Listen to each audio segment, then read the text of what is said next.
Assalamualaikum warahmatullahi wabarakatuh.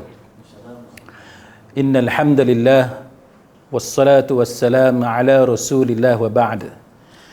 Segala puji-pujian hanya bagi Allah Subhanahu wa taala. Salawat dan salam ke atas junjungan besar Nabi kita Muhammad sallallahu alaihi wasallam dan juga ke atas ahli keluarga baginda dan sahabat-sahabat baginda seluruhnya. Saudara-saudari, tuan-tuan, perempuan sekalian, tazkirah pada kali ini bertajuk Abu Qilabah. Abu Qilabah ini adalah seorang tokoh tabi'in, yang mana kalau kita belajar hadis, kita akan banyak berjumpa dengan nama Abu Qilabah ini yang meriwayatkan hadis, terutamanya melalui Anas bin Malik radhiyallahu anhu, yang merupakan termasuk di kalangan 7 orang sahabat yang paling banyak meriwayatkan hadis-hadis Nabi sallallahu alaihi wasallam. Jadi bersempena dengan bulan Ramadan ini terdapat kisah yang sangat menarik sebenarnya untuk kita pelajari daripada apa yang dialami dan apa yang istimewanya dan uniknya berkenaan dengan Abu Qilabah ini. Abu Qilabah ini mengikut apa yang disebut oleh para ulama, tarikh lahirnya tidak dapat dipastikan dengan tepat, tetapi beliau meninggal dunia di Syam pada tahun 104 Hijriah. Jadi apa yang berlakunya ialah Abu Qilabah ini sebagaimana yang disebut dalam pelbagai kitab tulisan para ulama seperti Al-Thiqat oleh Imam Ibn Hibban, juga sebagaimana yang disebut dalam Siyar A'lamin Nubala dan sebagainya, terdapat sesuatu yang menarik berkenaan dengan Abu Qilabah ini. Baik, nama sebenar beliau ialah Abdullah bin Zaid Al-Jarmi, yang merupakan satu orang yang sangat terkenal dengan ibadatnya dan juga zuhudnya, yang mana dia ni berasal dari Basrah. Jadi apa yang menariknya antaranya sebagaimana yang disebut oleh Ayyub As-Sikhtiyani berkenaan dengan Abu Qilabah ini, iaitu dia bukan sahaja seorang yang banyak meriwayatkan hadis, sehingga hadis-hadis yang sampai kepada kita ini kita pelajari dan banyak mengambil manfaat daripadanya, tetapi dia juga tergolong di kalangan para fuqaha, orang yang faqih, orang yang sangat memahami berkenaan dengan hukum hakam agama. Dan antara yang disebut oleh yang disebut dalam kitab Siyar A'lamin Nubala ialah berkenaan dengan tawaran-tawaran yang diterima oleh Abu Qilabah ini. Antaranya pada zaman Khalifah Umar bin Abdul Aziz. Sebagai contoh, Khalifah Umar pernah menawarkan kepada Abu Qilabah ini jawatan sebagai qadi pada masa itu. Qadi ini kalau zaman kita sebagai seorang hakim. Kalau kita lihat jawatan qadi ataupun hakim ni, dia ada berbeza ataupun lebih istimewa berbanding dengan mufti. Jikalau mufti, dia mengeluarkan fatwa, dan hukum hakam ataupun fatwa, keputusan yang dikeluarkan oleh mufti akan diterima pakai di dalam sesebuah negeri ataupun negara tersebut. Tetapi berbeza dengan qadi ataupun hakim, yang mana keputusan hakim ini akan dikuatkuasakan. Malah sesiapa yang mengingkari keputusan hakim boleh dikenakan hukuman berbanding dengan fatwa-fatwa yang dikeluarkan oleh mufti. Maka apa yang berlaku ialah dia beberapa kali pernah ditawarkan jawatan hakim ataupun qadi, termasuklah pada zaman Khalifah Umar bin Abdul Aziz. Tetapi walaupun dia disebut sebagai di antara orang yang paling alim pada zamannya, yang terkenal dengan ilmunya dan kefahamannya tentang fiqh dan sebagainya, tetapi dia tetap menolak tawaran tersebut. Ya, antara alasan yang diberikan oleh Abu Qilabah ialah kerana dia takut kepada apa yang akan berlaku dan apa yang sering kali dialami oleh seseorang qadi. Jadi kalau sahabat-sahabat lihat pada zaman kita hari ini, kita tak adalah nampak qadi ataupun hakim itu sebagai suatu keadaan begitu rumit. Tetapi sebenarnya apa yang disebut oleh Abu Qilabah ini memang menunjukkan bagaimana beliau seorang yang sangat takut kepada Allah Subhanahu wa taala, sehingga dia pernah ditanya, kan, dia pernah ditanya apakah alasan untuk dia menolak jawatan qadi, sedangkan jawatan itu paling layak untuk dia pikul apabila dilihat kepada ilmu dan kefahamannya tentang agama.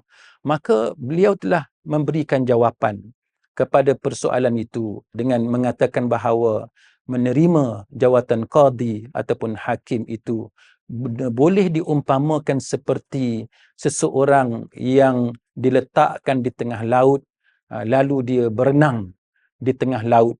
Maka dia bertanya, apakah seseorang itu akan selamat jikalau dibiarkan berenang berseorangan di tengah laut? Maka itu gambaran apa yang ditakuti oleh Abu Qilabah jikalau dia menerima jawatan sebagai seorang hakim. Jadi kalau dibandingkan dengan kita pada hari ini, kalau kita diberi jawatan qadi ataupun hakim, mungkin ada di antara kita kata, kenapa kamu tak mau terima kan jawatan itu dengan gajinya sekian-sekian, nanti boleh naik sampai peringkat jusa, ataupun ada pemandu, kan ada pelbagai keistimewaan dari segi allowance dan sebagainya, ataupun boleh melancung dengan business class, ataupun diberi hotel-hotel yang mewah dan lain-lain. Itu antara perkiraan orang-orang zaman sekarang. Sangat jauh bezanya jikalau kita hendak bandingkan dengan Abu Qilabah ini, yang mana dia sangat mementingkan soal nasib dia di hadapan Allah Subhanahu wa taala jikalau dia menerima jawatan tersebut. Tetapi apa yang penting pada malam ini yang saya ingin kongsi dengan sahabat-sahabat sekalian ialah sebagaimana kisah yang disampaikan kepada kita oleh para ulama, contohnya oleh Al-Imam Az-Zahabi dalam kitab Siyar A'lamin Nubala, dan juga dalam As-Siqat oleh Imam Ibn Hibban, yang menceritakan tentang karamah ataupun perkara luar biasa kan yang dimiliki oleh Abu Qilabah ini. Ada beberapa peristiwa yang boleh kita kongsi. Antaranya ialah bagaimana dia berdoa kepada Allah Subhanahu wa taala dalam keadaan dia kehausan. Ya, dalam keadaan dia sangat memerlukan air, lalu dia berdoa kepada Allah Subhanahu wa taala, memohon agar awan itu menimpakan ke atasnya hujan. Maka apa yang menariknya, Allah Subhanahu wa taala memakbulkan doanya itu sehingga air hujan membasahi kulit-kulitnya. Jadi ini antara contoh di antara karamah yang dimiliki oleh Abu Qilabah. Dan kita sebagai pencinta sunnah Rasulullah sallallahu alaihi wasallam, kita tidak pernah menolak karamah sebagaimana yang sering dimomokkan oleh sebahagian pihak. Sebenarnya kita menerima karamah sebagaimana kita juga menerima mukjizat dan sebagainya, perkara-perkara luar biasa yang dianugerahkan oleh Allah Subhanahu wa taala kepada para hamba-Nya yang soleh, sama ada di kalangan para nabi ataupun di kalangan orang soleh yang bukan nabi. Tetapi apa yang kita pentingkan di dalam ilmu agama ini ialah kesahihan sesebuah cerita. Kita namakan itu sebagai mukjizat, perkara luar biasa yang berlaku kepada nabi, kepada para anbiya, kepada para rasul. Itu tidak boleh menghalalkan untuk kita mereka-reka cerita tentang perkara luar biasa yang berlaku kepada nabi. Sama sebagaimana kita yang berpegang kepada manhaj Ahlussunnah wal Jamaah, kita tidak pernah menolak perkara karamah ataupun peristiwa luar biasa yang Allah Ta'ala anugerahkan kepada para walinya ataupun kepada orang-orang yang saleh. Tetapi yang sering kita pertikaikan ataupun yang kita tekankan ialah kepentingan kita memberi penekanan kepada kesahihan ataupun authenticity sesuatu cerita tersebut, supaya kita tidak membuka pintu kepada tokok tambah ataupun cerita-cerita karut yang menggunakan alasan kesalihan seseorang hamba Allah Subhanahu wa taala. Maka apa yang berlaku bukanlah satu perkara yang mustahil bagi Allah untuk Allah Ta'ala tunaikan doa hambanya yang soleh untuk menurunkan hujan kepadanya. Malah pada zaman kita hari ini pun Allah Ta'ala mengizinkan kepada kita untuk membuat usaha pembenihan awan supaya dapat diturunkan hujan. Dan kita dapati dengan ilmu dan teknologi yang dikurniakan oleh Allah Subhanahu Wa Ta'ala, terutama di negara kita, kita telah terbukti bagaimana usaha pembenihan awan memang boleh dilakukan. Jadi ini contoh bagaimana kita orang-orang Islam, kita berpegang kepada hujjah, kita berpegang kepada dalil dan kita berpegang kepada ilmu. Maka sidang hadirin mukminin, sahabat-sahabat dan tuan-tuan sekalian, apa yang berlaku kepada Abu Qilabah ini ialah suatu perkara yang sangat menghairankan. Kerana pada tanggapan kita, apabila seseorang itu seorang tokoh dalam bidang hadis yang tergolong di kalangan orang yang sangat banyak meriwayatkan hadis, tambah pula seorang yang sangat faqih, dia bukan sahaja meriwayatkan hadis, malah dia sangat memahami ilmu-ilmu agama. Maka pada pandangan kita sepatutnya orang-orang seperti ini Allah Ta'ala memberikan rezeki yang melimpah ruah kepadanya. Kan harta benda yang banyak sebagai contoh, ataupun kesihatan yang baik dan lain-lain. Tetapi perkara sebaliknya yang berlaku kepada Abu Qilabah ini. Kita dapati bagaimana Allah Subhanahu Wa Ta'ala mentakdirkan dan Allah Ta'ala menunjukkan kepada kita bahawa ada di antara hambanya yang soleh, Allah Ta'ala telah memilih untuk memberikan ujian yang sangat hebat. Dan ini sesuatu perkara yang boleh kita pelajari, terutamanya dalam bulan Ramadan ini. Kerana dalam madrasah Ramadan ini, antara perkara yang sangat ditekankan kepada kita ialah tentang tahap kesabaran. Baik, apa yang berlakunya ialah bagaimana Abu Qilabah ini ditemui oleh Abdullah bin Muhammad. Yang mana Abdullah bin Muhammad dia telah keluar ke tepi pantai, ke tepi laut. Dia pergi ke situ untuk membuat pemantauan. Sebab pada waktu itu Abdullah bin Muhammad dia ditugaskan untuk mengawasi kawasan perbatasan ataupun kawasan sempadan. Maka dia telah melakukan kawalan keselamatan di kawasan pantai pada waktu itu. Maka kata Abdullah bin Muhammad, ketika aku sampai di tempat itu, di suatu tempat yang luas, satu tempat yang lapang, maka dia dapati di kawasan pantai itu ada satu khemah. Kan? Ada satu khemah. Dan ini menimbulkan tanda tanya kepada beliau. Yang mana apabila dia membuat siasatan lebih lanjut, dia dapati di dalam khemah itu terdapat seorang lelaki. Dan lelaki ini, matanya rabun. Menghadapi masalah penglihatan, tidak boleh melihat dengan jelas. Kemudian dia juga tidak boleh mendengar dengan baik. Kalau bahasa kita hari ini kita kata hampir pekak, kan, hampir pekak. Dan kedua-dua tangannya kudung ataupun tidak ada kedua-dua tangan, dan kedua-dua kakinya juga tidak ada.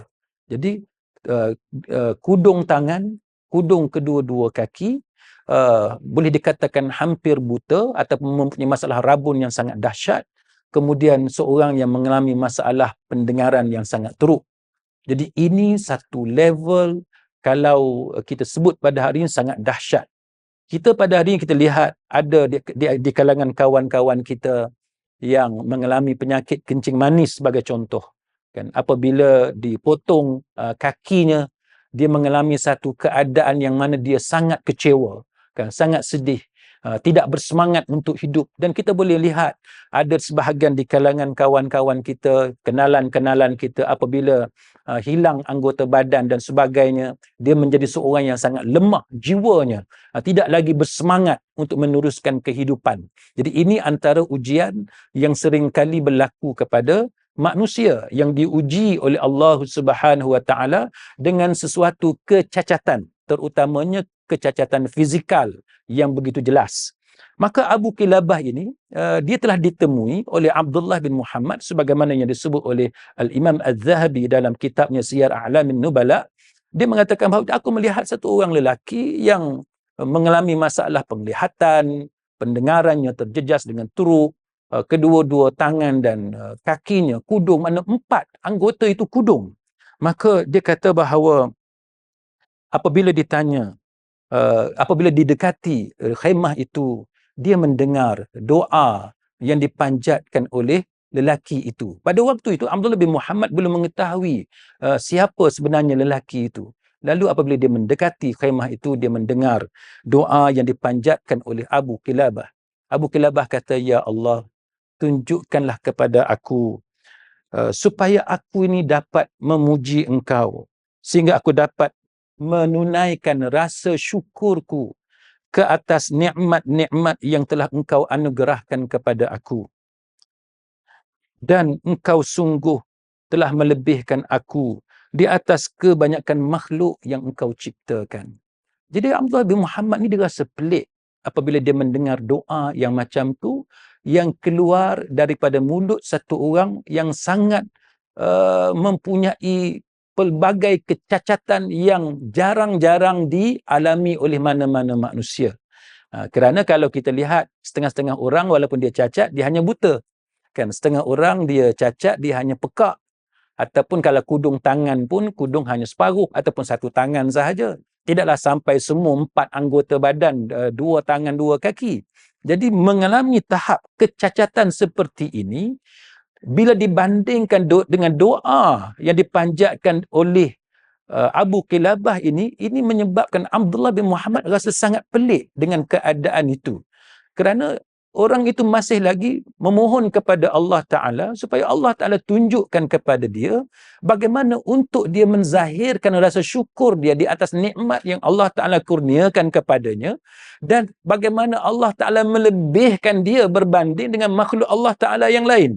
Sedangkan kalau kita dengan segala kudung tangan dan kaki, apa yang kita lebih berbanding dengan orang lain? Kita tidak lebih, malah kita jauh kekurangan jikalau dibandingkan dengan majoriti manusia, kan? Kita boleh kata sukar untuk kita jumpa dalam negara kita satu orang yang cacat semua, matanya, telinganya, tangan, kedua-dua tangan, kedua-dua kaki. Ini satu bentuk kecacatan yang sangat dahsyat yang kita susah untuk jumpa, sama ada dalam negara kita ataupun di luar negara. Tetapi Abu Kilabah kata, tunjukkanlah kepada aku, kan, ataupun ajarkan kepada aku supaya aku dapat memuji engkau di atas nikmat yang engkau kurniakan kepada aku, dan sungguh engkau wahai Allah telah melebihkan aku berbanding dengan makhluk-makhluk Allah Ta'ala yang lain. Maka ini menimbulkan rasa takjub kepada Abdullah bin Muhammad. Lalu Abdullah bin Muhammad kata, sebagaimana yang disebut oleh Al-Imam Az-Zahabi dalam Siyar A'lamin Nubala, dia kata, wallahi, demi Allah, aku akan mendatangi orang ini dan aku akan bertanya kepadanya bagaimana dia boleh mengucapkan perkataan ini, apakah dia memahami dan mengetahui apa yang dia ucapkan itu, ataupun ucapan itu ilham yang diberikan kepadanya. Jadi dia nak tahu sama ada orang itu, yakni Abu Kilabah ni, dia faham ke tidak apa yang dia ucapkan itu, kan? Jadi ini antara persoalan-persoalan yang bermain di benak fikiran Abdullah bin Muhammad, dan dia nak tahu atau mungkin ada ilham yang diberikan oleh Allah Subhanahu wa Ta'ala kepada orang ini. Lalu kata Abdullah bin Muhammad, aku pun pergi mendatangi lelaki itu, aku menyampaikan salam kepadanya, dan aku kata kepadanya, aku mendengar yang engkau telah berkata dengan doa sebagaimana yang disebut tadi. Wahai Allah, engkau tunjukkanlah kepada aku supaya aku ni dapat memuji engkau dan dapat menunaikan rasa syukur atas nikmat-nikmat yang telah engkau kurniakan kepada aku, dan sungguh engkau telah melebihkan aku daripada makhluk-makhlukmu yang lain. Maka nikmat manakah yang telah Allah Ta'ala anugerahkan kepada kamu sehingga engkau memuji Allah di atas nikmat tersebut? Itu ditanya oleh Abdullah bin Muhammad. Apa dia? Istimewa sangat Allah Ta'ala bagi pada kamu, sebab pada zahirnya pandangan Abdullah bin Muhammad, keadaan Abu Kilabah sangat teruk. Tangan tak ada, kaki tak ada, mata tak nampak, telinga pekak. Maka telinga bukanlah pekak sampai tak dengar langsung, tapi susah untuk mendengar. Maka dia bertanya lagi, apa kelebihan yang Allah Ta'ala anugerahkan kepada kamu? Maka jawab Abu Kilabah, tidakkah engkau melihat apa yang telah Allah Ta'ala lakukan kepadaku? Demi Allah, wallahi dia kata, seandainya dia mengirimkan halilintar kepada aku sehingga membakar tubuhku sekalipun, atau memerintahkan gunung ganang untuk menindih dan menghancurkan tubuhku, atau memerintahkan lautan untuk menenggelamkan aku, atau memerintahkan bumi untuk menelanku, maka tidaklah semua itu kecuali menyebabkan aku ini semakin bersyukur kepadanya kerana dia telah memberikan kepadaku nikmat dalam bentuk lidahku ini. Dalam semua benda yang dia hilang mata dia, pandangan yang baik, dia hilang pendengaran yang baik, dia hilang tangan dan kaki, tapi dia masih bersyukur dengan satu nikmat yang Allah Ta'ala masih lagi kekalkan kepadanya, iaitu lidah yang belum terjejas. Yang lain semua sudah terjejas, sudah hilang. Yang belum terjejas adalah lidah, dan dia fokus kepada lidahnya itu yang masih dikekalkan oleh Allah Subhanahu wa Ta'ala. Lepas itu dia kata bahawa, wahai hamba Allah, engkau telah mendatangiku, maka aku perlukan kepada bantuanmu. Jadi dia kata, dengan sebab pada ketika itu Abdullah bin Muhammad datang, jadi dia nak minta tolong dengan Abdullah bin Muhammad. Dia kata, engkau telah melihat keadaan aku ini, aku tak mampu nak tolong diri aku sendiri, ataupun untuk melindungi aku daripada segala gangguan. Aku tak boleh buat apa-apa, dia kata. Tapi dia kata, aku ada seorang anak. Yang mana anakku ni selalu melayani aku. Dia kata, dan jikalau tiba waktu sembahyang, anakku ini akan tolong mewudukkan aku. Apabila aku dahaga, dia akan menyuapkan air kepada aku. Jikalau aku lapar, dia akan suapkan makanan kepada aku. Tapi dia kata, anak aku ini dah hilang dah 3 hari. Sudah 3 hari dia hilang. Maka tolonglah cari khabar berita tentangnya. Semoga Allah Ta'ala merahmati kamu. Dia kata, Abu Kilabah kata kepada Abdullah bin Muhammad. Lalu Abdullah bin Muhammad pun carilah. Tuan-tuan pun tahulah, di kawasan padang yang macam tu, padang pasir, tepi pantai macam tu, bukan satu usaha yang mudah untuk cari. Tapi Abdullah bin Muhammad ni dia rasa kesian kepada Abu Kilabah yang pada waktu tu dia belum kenal lagi. Tapi dia kata dia rasa kesian, dia cari. Bila dia cari-cari, sehinggalah dia sampai satu tempat dan dia nampak macam satu bentuk lembaga manusia. Tapi bila dia sampai di sana, dia tengok tubuh yang terbujur kaku itu terdapat kesan-kesan telah diserang dan dimakan sebahagian tubuhnya oleh binatang buas. Maka kata Abdullah bin Muhammad, dia tidak tahu bagaimana cara nak sampaikan berita itu kepada Abu Kilabah. Maka dia berfikir cara yang terbaik untuk dia sampaikan tentang berita buruk yang berlaku kepada anak Abu Kilabah itu. Maka dia kata, bagaimana kalau aku katakan engkau ni lebih mulia di sisi Allah berbanding dengan Nabi Ayyub alaihi salam. Abu Kilabah jawab, tentulah Nabi Ayyub yang lebih baik daripada aku. Maka Abdullah bin Muhammad kata, tahukah engkau cubaan yang telah Allah Ta'ala berikan kepada Nabi Ayyub? Bukankah Allah telah mengujinya dengan hartanya, keluarganya, anaknya? Dan kita tahu apa yang berlaku kepada Nabi Ayyub alaihi salam, seorang yang sangat soleh, bertaraf Nabi. Kita kalau ada soleh pun di kalangan kita, tak ada seorang pun di kalangan kita ni yang level Nabi ataupun Rasul. Tapi ini level Nabi. Tapi dia hilang segala-galanya. Daripada seorang yang kaya raya, Nabi Ayyub pernah suatu ketika menjadi antara orang yang paling kaya di tempatnya pada zamannya. Tapi dia hilang segala-gala. Dia hilang hartanya. Dia hilang keluarganya. Dia hilang anaknya. Maka kata Abu Kilabah, tentu aku tahu. Dia kata, Lalu kata Abdullah bin Muhammad, bagaimana sikap Nabi Ayub dengan cubaan itu? Lalu dijawab oleh Abu Kilabah, Nabi Ayub sabar, syukur dan memuji Allah. Bahkan dia dijauhi oleh kaum kerabatnya dan sahabat-sahabatnya. Itu yang berlaku kepada Nabi Ayub. Lalu Abdullah bin Muhammad kata, bagaimana sikapnya? Kata Abu Kilabah, dia tetap sabar, syukur dan memuji Allah. Dan kata Abdullah bin Muhammad, tidak hanya itu. Allah Ta'ala menjadikan Nabi Ayub sebagai bahan ejekan, menjadi bahan umpatan oleh orang-orang yang lalu di jalan. Tahukah engkau hal keadaan itu yang berlaku kepada Nabi Ayub? Lalu Abu Kilabah kata, ya, aku tahu. Lalu Abdullah bin Muhammad tanya, bagaimana sikap Nabi Ayub bila dia diuji sebegitu dahsyat oleh Allah Subhanahu wa Ta'ala? Kata Abu Kilabah, dia tetap sabar, syukur dan memuji Allah Subhanahu wa Ta'ala. Maka kata Abdullah bin Muhammad, sesungguhnya anakmu telah aku temui di padang pasir dalam keadaan kesan-kesan dia telah diserang dan dimakan oleh binatang buas. Semoga Allah Ta'ala melipat gandakan pahala bagimu dan memberi kesabaran kepadamu. Lalu kata Abu Kilabah, segala puji bagi Allah yang tidak menciptakan bagiku keturunan yang bermaksiat kepadanya. Lalu dia menyeksanya dengan api neraka. Kemudian dia berkata, inna lillahi wa inna ilaihi raji'un. Dia tarik nafas, lepas tu dia meninggal dunia. Ini kematian Abu Kilabah sebagaimana yang diceritakan oleh Al-Imam Al-Zahabi dalam Siyar A'lamin Nubala dan juga dalam As-Siqat, juga dalam Tarikh Dimashq dan sebagainya.